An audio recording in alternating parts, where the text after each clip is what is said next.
बिस्मिल्लाहिर्रहमानिर्रहीम। The Urdu astrology podcast में मुफ्ती मोहम्मद इमरान हैदर रिजवी आपकी खिदमत में हाजिर हूँ।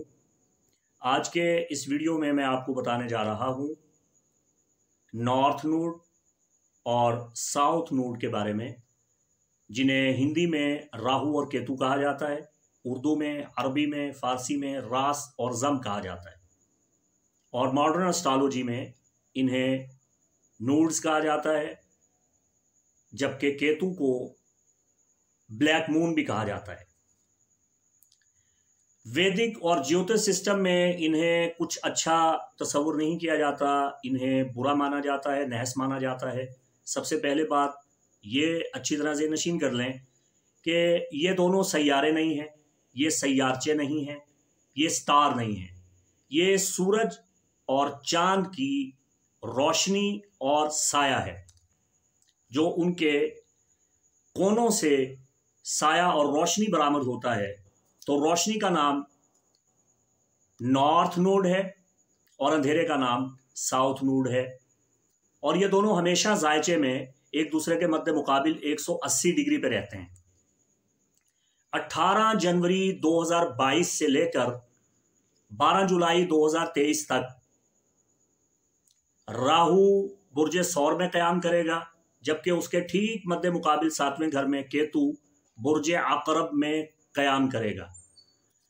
बुर्जे दल यानी एक्वेरियस से ताल्लुक़ रखने वाले मेरे बहन भाई, आपके जायचे के चौथे घर में राहु 18 माह क़याम कर रहा है और 10वें घर में केतु क़याम कर रहा है।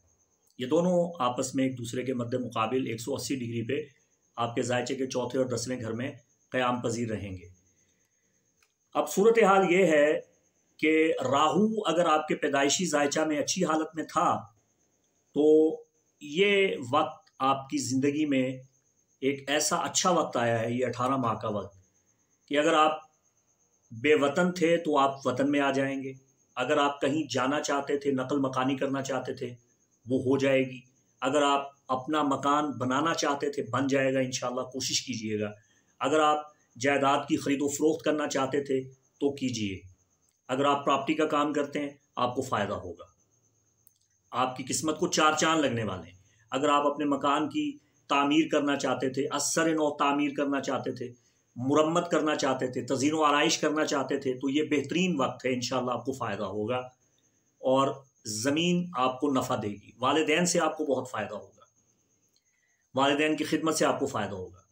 लेकिन अगर खुदा न खास्ता आपके पैदाइशी जायचा में राहु अच्छी हालत में नहीं था, तो फिर इस जनवरी से अब तक मार्च के वस्त तक आपने ये नोट कर लिया होगा कि आपको घर में बेचैनी और बेसकूनी का सामना है। घर में तूफ़ान बदतमीज़ी खड़ा हुआ है, जंग, जिदाल, लड़ाई झगड़ा, दंगा फसाद, घर में बेबरकती, नहूसत।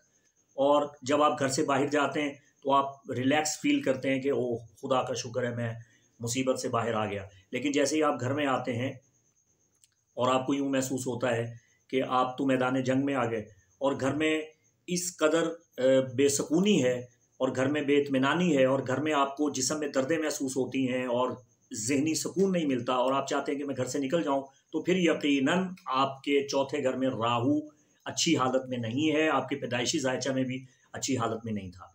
अब इसमें ख़तरा ये है कि आपके वालिदैन आपको नुकसान पहुंचा सकते हैं, खुदा न खास्ता आपको आग कर सकते हैं, या दूसरी सूरत हाल ये हो सकती है कि उनकी जानिब से आपको परेशानी का सामना हो सकता है, उनकी बीमारी की वजह से या उनकी जुदाई की वजह से।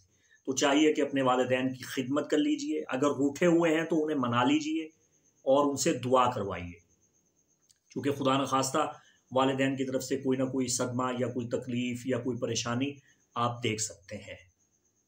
अब बात करते हैं आपके जायचा के 10वें घर की।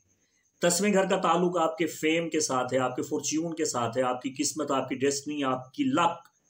यहाँ आप ब्लैक मून बैठा है। ब्लैक मून किसी सूरत में भी अच्छा फ़ायदा नहीं देता, ये तो नुकसान ही नुकसान है, सरासर डाउनफॉल है, इन्हितात है, जवाल है, हुबूत है, परेशानी है, चांद का स्याह साया, ब्लैक मून। अब मुसीबत यह है कि आपकी इज्जत और वक़ार पे बदनुमा धब्बे लगने का वक्त है। आपको बदनामी, तोहमत, इल्ज़ाम तराशी का सामना करना पड़ेगा।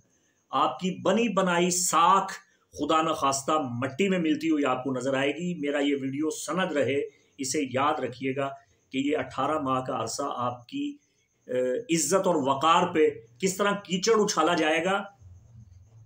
आपने अल्लाह ताला से लौ लगानी है, नमाज पढ़नी है, और आपने आयात इज्जत को पढ़ना है, और अस्मा इलाहिया जिनका ताल्लुक इज्जत और इमलाक के साथ है उनका विर्द करना है, और सदक़ात देने हैं।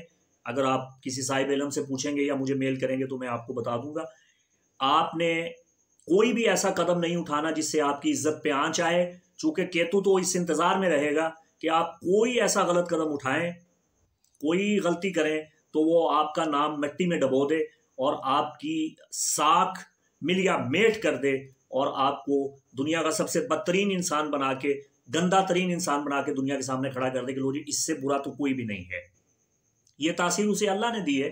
आसमानी कौंसल पे अच्छे बुरे कवाकिब मौजूद हैं, और ये राहु केतु ये तो खैर से ना सैयारचे हैं, ना सैयारे हैं, ना प्लैनेट है, ना स्टार हैं, ये कुछ भी नहीं है, ये साए हैं, सूरज और चांद के साए, अच्छे बुरे साए। अब ये तो अल्लाह बेहतर जानता है कि आपके पैदाइशी जायचा में ये किस हालत में थे, लेकिन मैंने आपको आगाह कर दिया है, आपको मुहतात रहना होगा।